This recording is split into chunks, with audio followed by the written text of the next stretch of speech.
Good morning, good afternoon, and good evening. I'm excited to talk with you all today about LIMS and data integrity in the age of COVID. My name is Dr. Christine Paszko. So here is a quick agenda of our presentation today, a brief introduction to LIMS data integrity as well as best practices. We'll take a look at what exactly data integrity is, what a LIMS is, a Laboratory Information Management System. We'll examine positive ID as well as instrument integration, monitoring with sensors, which are becoming incredibly important in today's laboratory. And then finally, we'll take a look at a number of case studies and finish with a summary. Okay, if we look at the term data integrity and we look up the definition, data integrity is defined as generating, transforming, maintaining, as well as assuring the accuracy, completeness, and consistency of data over its entire life cycle. So from the minute that data is generated till anyone looking at that data years later. And then also in compliance, of course, with all the applicable regulations. Some agencies have dates for how long that data needs to be managed, maintained, and stored. So having said that, one of the interesting things that I had searched was what the priorities were for technology initiatives for 2020. And I wanted to see how many technology initiatives had to do with data integrity. And there was a lot that had to do with security and digital transformation, of course, cloud, Internet of Things, but there were very few that focused on ensuring that there was high quality data. I would say in this list, it's probably the fifth one down. 17% of respondents said that automation was a priority, and some of automation is related to data integrity, so that it is making an appearance on the graph. But here's the statistics: 40% of businesses report losing tens of thousands of dollars or more because of poor data quality. So not only is there financial incentives to making sure that data quality is high and data integrity exists, but there's also the company's reputation, the decisions that are made based on that data, and ensuring that the individuals that work in that laboratory can be proud of the work that they do. Next, we're going to take a look at a few characteristics of data integrity. Many of you may have heard the term ALCOA. Well, ALCOA refers to attributable, who acquired the data; legible, can you read and understand the data; contemporaneous, were the records documented at the time of the experiment or the activity; original, is this the first recorded observation or a verified true copy of that data; accurate, is the data or the result scientifically valid and error-free; and then complete, means all the data, including any reruns or reanalysis that were performed, recorded; consistent, all elements of the data analysis are date and time stamped and in the correct sequence; enduring, data is recorded in a permanent, maintainable form throughout its life cycle; available, the data is ready for review and inspection or an audit as long as that data exists in the database. Next, I want to share with you something that I found when I was doing my research, understanding data integrity failures. So when data integrity isn't maintained, I was really surprised to learn that 80% of failures are unintentional. And if they looked at root causes, it was often performance and business pressure, a lack of awareness or capability. Data integrity was not integrated into the company's DNA, or there was inadequate processes or resources and technology to achieve data integrity. And these were just a few that were uncovered during a root cause analysis. So now if we want to look at addressing data integrity failures and finding out actions that companies can take to create a culture where data integrity is integral, it starts with education and communication, rewriting SOPs, standard operating procedures for team members and subject matter experts, understanding and detecting risk, defining a strategy for data integrity as well as technology, so that you can have date and timestamps on the data, so that you can have computerized LIMS systems that can greatly assist the analyst with not only collecting their data but managing it and maintaining it, making sure that there's electronic audit trails. And then finally, establishing a governance structure for data integrity. Now, if we look at some compromises in data integrity, it can be human error, either accidental or malicious. It can be transfer errors, including unintended alterations. If someone's dyslexic, they can have transcription errors. If someone's rushed or in a hurry, if they have too much work, their error rate can go up. There can be bugs or viruses, hackers or other cyber threats to the organization that can modify data, compromised hardware, such as a disk crash, physical compromise to devices. Since only some of the compromises are adequately prevented through data security, the case for data backup and duplication is really critical in ensuring data integrity. In most disaster recovery plans for ISO audits today, must include an aspect of storing the data off-site. So either a backup in the cloud, or oftentimes people will take a physical backup to another location each evening so that the data is not all in one location.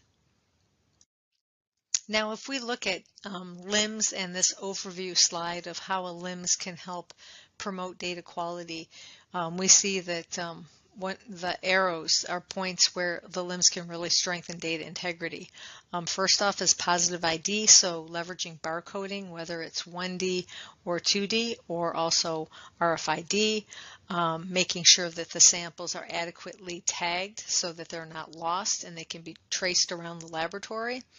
Looking at metrics, key performance indicators, as you can view in dashboards, and these dashboards can be per employee, so each employee can see what they need to monitor for that day. Perhaps it's samples that need to be analyzed before they have expired, so before their whole time has come up.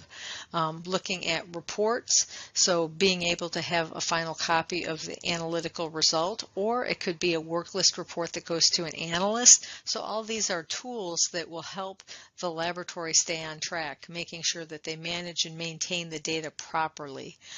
Having an integrated scheduling function is also very powerful, in that not only will it allow you to pre-label samples that you know the laboratory will be receiving back, so a lot of that data can already be in the database, so when the sample's received, it can be accessioned very quickly.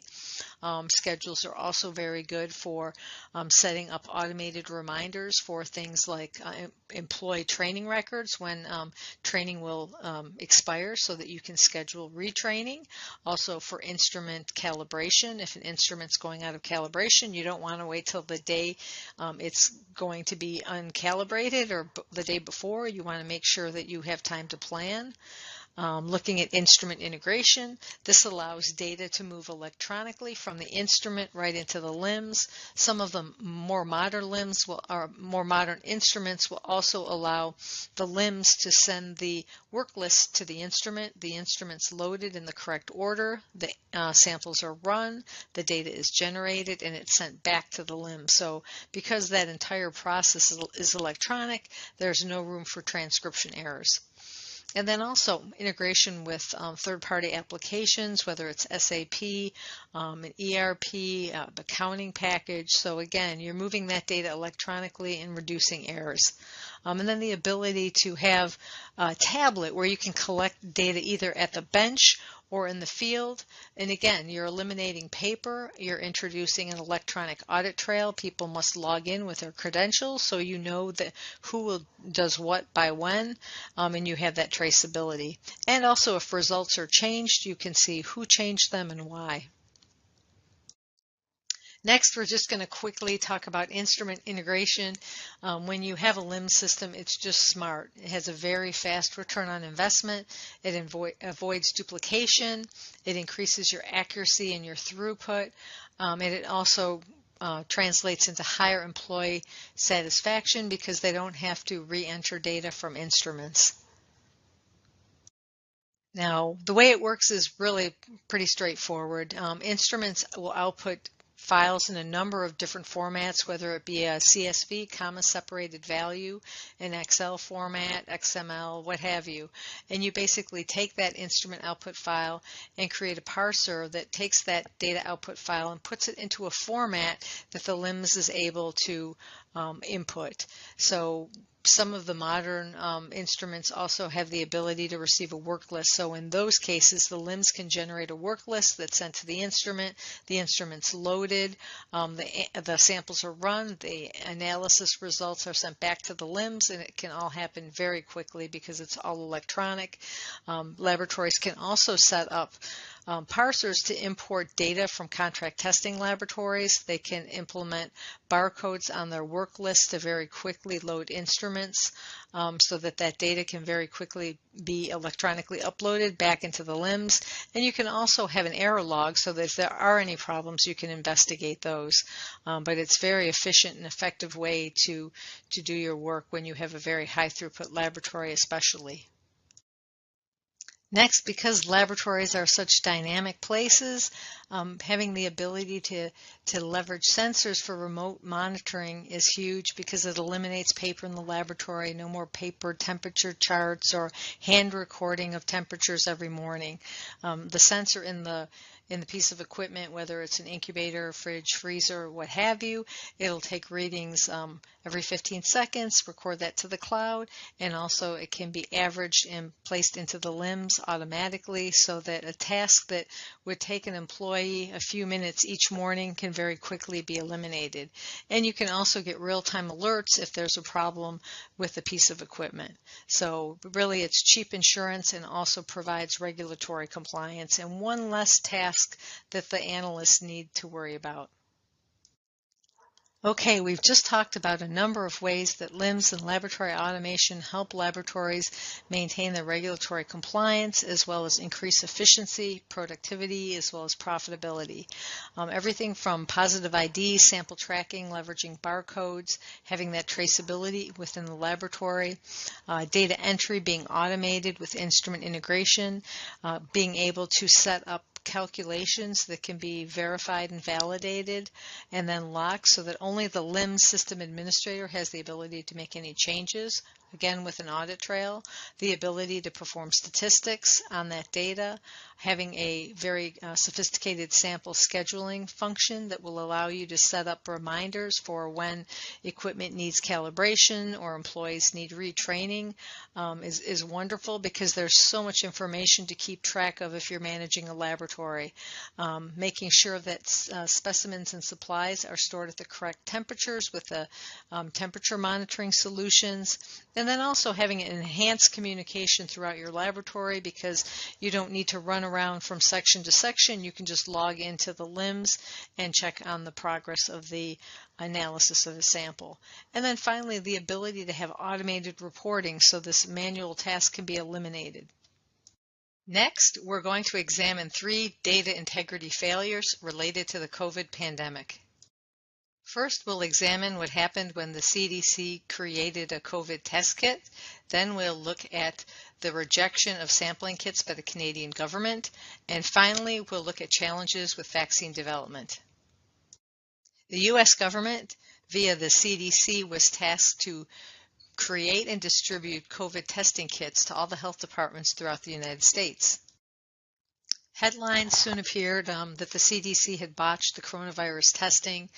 Further investigation found that the test kits that were sent to hundreds of state and local public health departments across the United States were contaminated. So their negative control was actually coming up positive, and many public health labs didn't realize the test wasn't working properly and they were reporting false positives. And as you can imagine, this led not only to quite a bit of confusion early on, but it was very difficult to do tracing of positive patients in terms of who they were in contact with to assist in containing the outbreak, because some of the positives weren't really positives. So as you can imagine, the FDA came in to investigate the CDC, and they had a number of questions for the CDC team. And what they found was not only there was a contamination of their negative control, but they also found that 2 of the 3 CDC labs that were located in Atlanta didn't follow their own manufacturing guidelines. They didn't follow the standard operating procedures that should have been linked in their LIMS to the manufacturing of test kits. They found that there was a huge lack of expertise and training. The positive and negative controls were made in the same room. And for anyone familiar with PCR, when you're performing PCR, you're amplificating nucleic acid, and during that amplification, there's nucleic acid in the air, so it's very important to change clothing. There was no changing of the lab coat, so the people that were performing the PCR were also the people that were making the negative controls, and that's how they determined they were contaminated. The CDC took more than a month to correct the issue, and that really hindered efforts by the public health officials to limit the early spread of coronavirus in the United States. So when the FDA reported their findings, there were multiple things that went wrong. The negative control was contaminated for the coronavirus test. They also noted that other countries had created a single test for a single target, whereas the United States' CDC created a single test, but they had multiple targets. They didn't just target the SARS-CoV-2, they also targeted other SARS viruses, and by making the test so complex, I think it contributed to the failure of the test. It was interesting that there was no final QC before the tests were shipped, because if anyone did use the test, they would have known right away that the negative control would have failed. So, in a LIMS system, you can set up limits like pass-fail. If it fails, then it can't be released. So there's a lot of automation that either wasn't used or people weren't trained in the proper use of. Also, the FDA rules initially prevented the state and commercial labs from developing their own coronavirus test kit. So even if they could develop it and had the expertise, they weren't able to. So this also delayed testing because the CDC was the only shot at creating a test. And then the CDC and the FDA reversed course, and they lifted that rule at the end of February so that other commercial as well as university laboratories were allowed to create the coronavirus test kit as well. So there were a lot of things that came into play here, but they were able to understand what went wrong and work with private companies to create viable test kits. Next, we're going to look at a case study with the Canadian government, how they had rejected not only nasal swabs, but also coronavirus testing kits. When testing is done on reagents and supplies in the laboratory, oftentimes the vendor will ship with those reagents what's called a C of A, a certificate of analysis. So in the case of nasal swabs or Petri plates, typically the C of A will state that the item was tested and found to be sterile. So that means that when they put it on microbiological media, nothing was cultured, nothing grew. The Ontario government received over 100,000 contaminated unusable swabs for COVID testing. How did they know this? They basically didn't. They wanted to verify the manufacturer's certificate of analysis, and they did their own testing. And when they incubated COVID testing swabs, they found out that they were contaminated with what they believed was mold. So there were over 100,000 contaminated swabs that were unused early on in the pandemic when they were trying to identify positive patients. A second example from the Canadian government is more than 6,400 test kits were contaminated prior to being used, thankfully. They found that they were contaminated with a bacteria. The previous one was contaminated with a mold. And if you realize that these nasopharyngeal test kits are meant to basically go into someone's sinuses, and if they're contaminated, you could be inoculating people with mold or bacteria. It's a very scary proposition. So it's really wonderful that they determined that they were contaminated and did not use them. But I often wonder how many cases where people were in such a hurry to screen people so that they could contain the outbreak, and they didn't do testing on the materials that they received. Too often people believe the manufacturer's certificate of analysis. They have a lot of faith in that, and other organizations often do some form of lot testing, so they may not test every single sample, but they'll test 1% or 5% to make sure that the C of A is accurate. So if we look at the coronavirus pandemic, it really was the perfect storm. There were so many factors involved. Early on, the data that the government presented to the people was that masks don't work, and it came out that it wasn't that masks didn't work. They didn't want people to purchase masks because there weren't enough masks for the healthcare workers. Also, only the CDC could make the COVID test kit, and they picked their primers and probes to target, even though other countries had already created test kits, so there really is no standardized test kit. Everyone's using different test kits that they've created within their country. Multiplex versus a single test. The CDC made a much more complex coronavirus test initially, and then later they moved to a single target, single test configuration. Their negative controls were contaminated. We've also found out that some of the laboratories ran their cycles too long so that everything would come up positive. So with all the false positives out there, it was really difficult to understand the true picture of the outbreak in the country. There was a shortage of PPE. A lot of it was coming from China. There were quality issues. Hospitals were overwhelmed. In many cases in Italy, where people were on life support, they were making decisions based on the age of the patient. So it was a really horrible time. Later, masks do work. Wear two if it makes you feel safe. So there was so much misinformation, confusing information being provided. Then finally, we read about contaminated vaccines where millions of doses were disposed of, and all the while there were cases, clusters of the outbreak continuing, and then just boom, a full-blown pandemic. Our final case study is looking at manufacturing issues, vaccine development challenges by pharmaceutical companies, all related to product quality.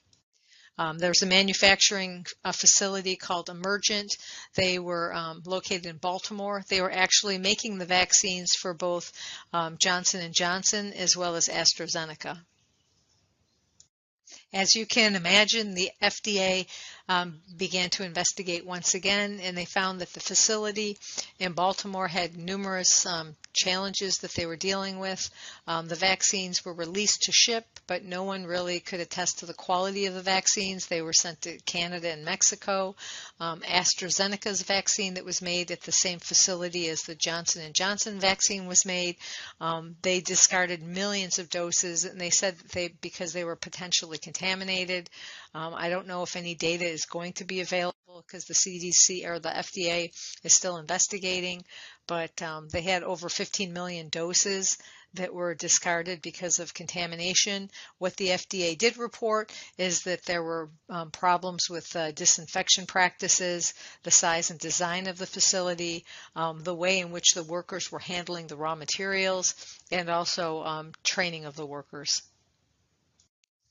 So if we look at the impact of having a culture of poor data integrity, you can see that bad data can cause a lot of problems. The most important is loss of life. In the first few months of a pandemic, they're critical in containing an outbreak, and there was an opportunity lost with the defective test kits. The financial loss in the billions, I'm sure, maybe even higher. Political outfall, the reputation, loss of trust of the testing laboratories, of the manufacturers that are creating not only the test kits, but the nasopharyngeal swabs, but the vaccine. So there's a lot at stake to get it right. And when you embrace a culture of data integrity, things go right much more often than in companies that don't embrace data integrity. Now, because many of the investigations by the FDA are ongoing, we don't have a final report of what happened in terms of details with the coronavirus test kit that was botched, or the vaccines, or the nasopharyngeal swabs. But what we can do is look at examples of integrity issues from past FDA audits. They found that analysts in the laboratory saved files to a personal computer, not on a network. They found that users were sharing passwords because they didn't want to pay for software licenses to basically save cost. They often find that the audit trail is disabled so that people can change results without providing a reason or explanation. A lack of training for laboratory staff. We saw that as an initial finding by the FDA in the creation of the COVID kits at the CDC. They've also detected HPLC integration parameters that were changed and reran until results passed in other labs. Quality tests were not performed. I think it's clear to say this is what happened at the CDC. No one tested the test kits before they were sent to hundreds of laboratories across the United States. The standard operating procedures were not followed. That was another finding of the FDA of their initial investigation of the coronavirus test kit manufacturer at the CDC. Unsanctioned sample testing with labels such as demo, test, blank, or trial.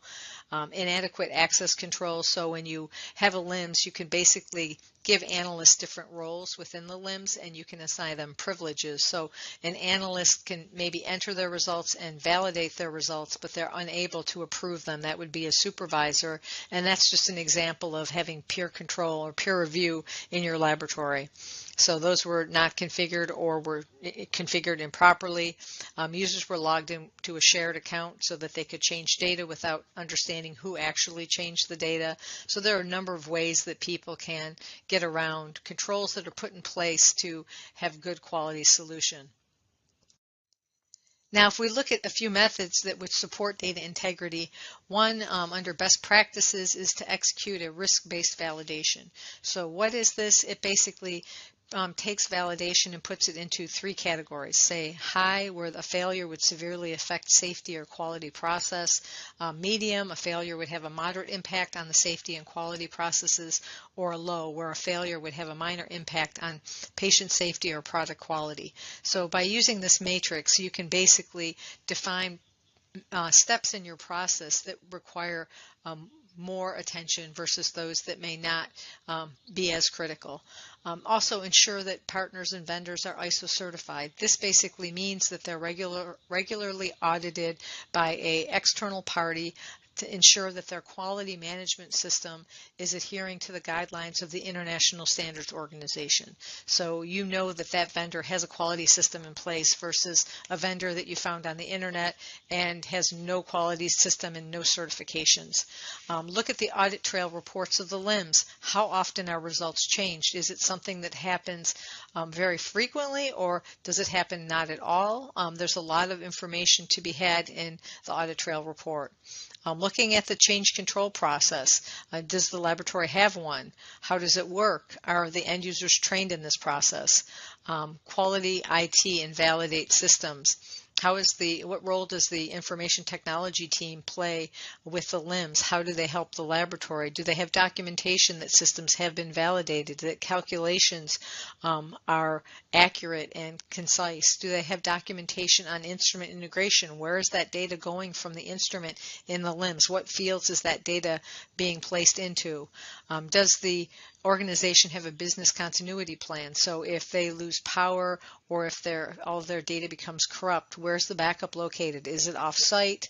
How long would it take to get that database up and running again? Also providing data integrity training to their analysts. Is this something that is in the organization's DNA, or is this something that people are not even familiar with? And then also looking at how the data is archived and also checking those archives of those backups, because it's one thing to say, yes, we back up our data, twice a day or every 5 hours, but it's another to take a look at that to make sure that the backups are backing up correctly. So in summary, bad data is not only dangerous, it can be deadly, as we've just seen. Automation enhances data quality in that there's no opportunity for transcription errors. It can occur in the background in the case of sensors and all be recorded and only provide alerts when there's a problem. Eliminating transcription errors is huge because you have a higher quality of data and you don't waste valuable resources re-entering results from an instrument into a LIMS. Also, by having sensors that are calibrated to the NIST standards, you know that you have calibrated equipment that's taking measurements and you are in compliance. So when you have your regulatory audits, you have the data to to back that up. There's also an audit trail so that any changes made within the database, especially to any results, are documented. You've tracked the who, what, when, why. You have date and time stamps of when changes to data were made, by whom, and what the reason for the change was. And that there's also data security to ensure that no one can go in and alter data, so that you basically have a username and password. The system is 21 CFR Part 11 compliant with electronic signatures, and also the cost of bad data can not only shut down a business and hurt a company's reputation, but it can have lasting consequences far beyond a bad audit. It can lead to death, as we've seen in this current pandemic. Now, I don't want to end the presentation on a negative note, but I do want people to realize the importance of data integrity and data quality. It really does matter. If anyone's interested in learning more or would like a copy of the presentation, please feel free to reach out. Thank you so much for your time. Have a wonderful rest of your day or evening or morning. Thank you.